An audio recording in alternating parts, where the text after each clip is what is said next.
चाकी में मानी होती है ना अम्मा, मानी होती चाकी में।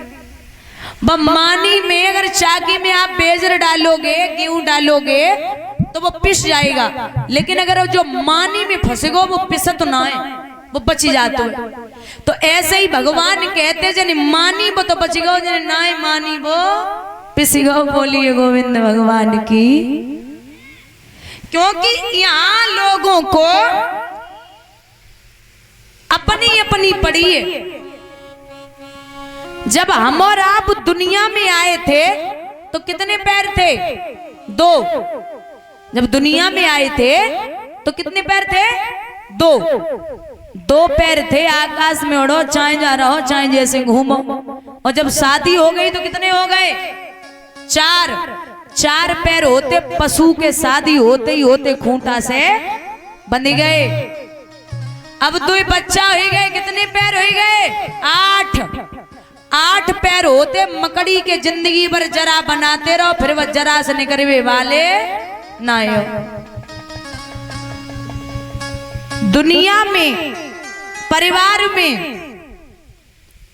अगर फंस गए, कभी कभी लोगों के अंदर घर से जब कोई टेंशन हो जाए घर में या कोई चिंता व्याप जाए आपको, तो ऐसा लगता है कि अब घर बार छोड़ के बाहर निकल जाए। लेकिन पुत्र का, पत्नी का, नातियों का मुख देख के फिर बाहर नहीं निकल पाते।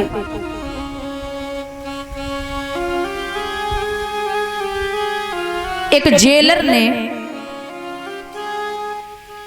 जेल की 2 घंटे के लिए खिड़की खोली,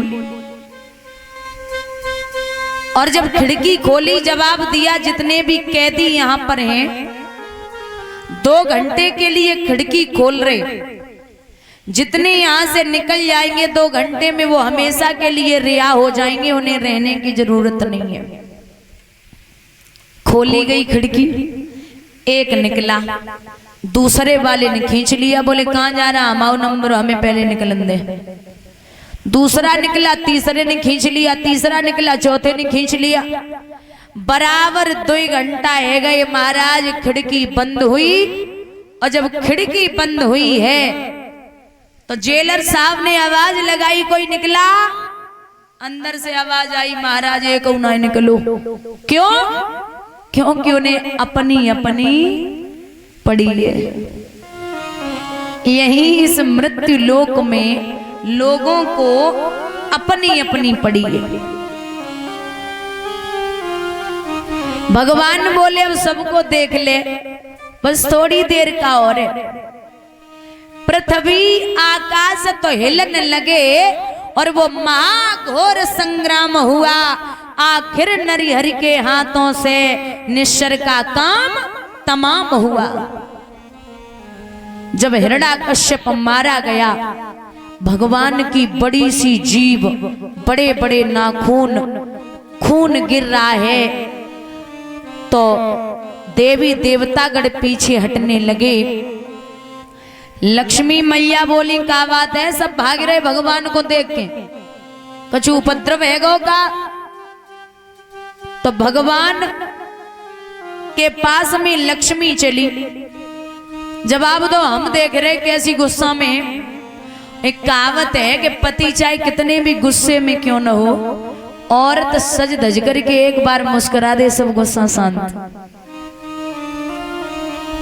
लक्ष्मी बोली हम जा रहे देखें कितनी गुस्सा में है, अबे चुप हुई जी। तो जैसे ही महाराज मैया लक्ष्मी 16 श्रृंगार करके पहुंची, सो भगवान नरसिंह ने मैया लक्ष्मी को देख करके अट्ठाहस करके हंसना शुरू किया। मैया लक्ष्मी को 1 सेकंड उन्हें लगी, एक पल में पीछे लौटी, 2-4 पटकी लगी और चली गई। जवाब दो, हमने ऐसा रूप तो इनको कबहू ना देखो। प्रहलाद को इशारा दो, जाओ वत्स पिता की गोदी में बैठो। बुजुर्गों, भक्त और भगवान में इतना प्रेम है, भगवान नरसिंह अपनी जिब्या के द्वारा प्रहलाद को चाटने लगे। जब प्रहलाद को चाटना शुरू किया, देवी देवतागण बोले अरे प्रभु आपकी लीला आप ही जानो, मेरी तो समझ से बाहर है, आप क्या कब कहां क्या बोल दो और क्या कर दो। प्रहलाद से कहा है वरदान मांगो। आजकल लोग बेटा हो तो ना तो सीधी का तो या प्राइम मिनिस्टर बनाओ या चीफ मिनिस्टर बनाओ, लेकिन प्रहलाद बोले कि हे प्रभु अगर देना है ना तो एक ही चीज दे दो, क्या, मेरे पिता को बैकुंठ धाम। भगवान कहने लगे अरे बाबरे तेने तो कछु ना मांग पायो, क्यों, जो मेरे हाथों से मरा है वो सीधा बैकुंठ में गया, उसे मांगने की जरूरत नहीं पड़ती। अब भगवान के नाखूनों में मची खुजली, बड़े बड़े नाखून, तो नाखूनों में मची खुजली, भगवान ने वो नाखून उमर के वृक्ष में चुभो दिए, खुजली शांति हो गई। लेकिन उमर के वृक्ष ने जवाब दिया कि महाराज आपने तो नाखूनों की खुजली शांत कर ली, लेकिन मुझे कुछ नहीं दिया। भगवान बोले जा, जो मेरा भक्त तेरे नीचे से होकर के गुजरेगा उसका 1/4 चौथाई का भक्ति का हिस्सा तुझ में प्रवेश हो जाएगा। लेकिन अगर मेरे भक्त ने कहीं 5 बार कह दिया नरसिंह हरे नरसिंह हरे नरसिंह हरे नरसिंह हरे नरसिंह हरे, तो तुझे कुछ मिलने वाला नहीं है। वरदान दिया और वरदान देकर के प्रभु अंतर ध्यान हुए हैं।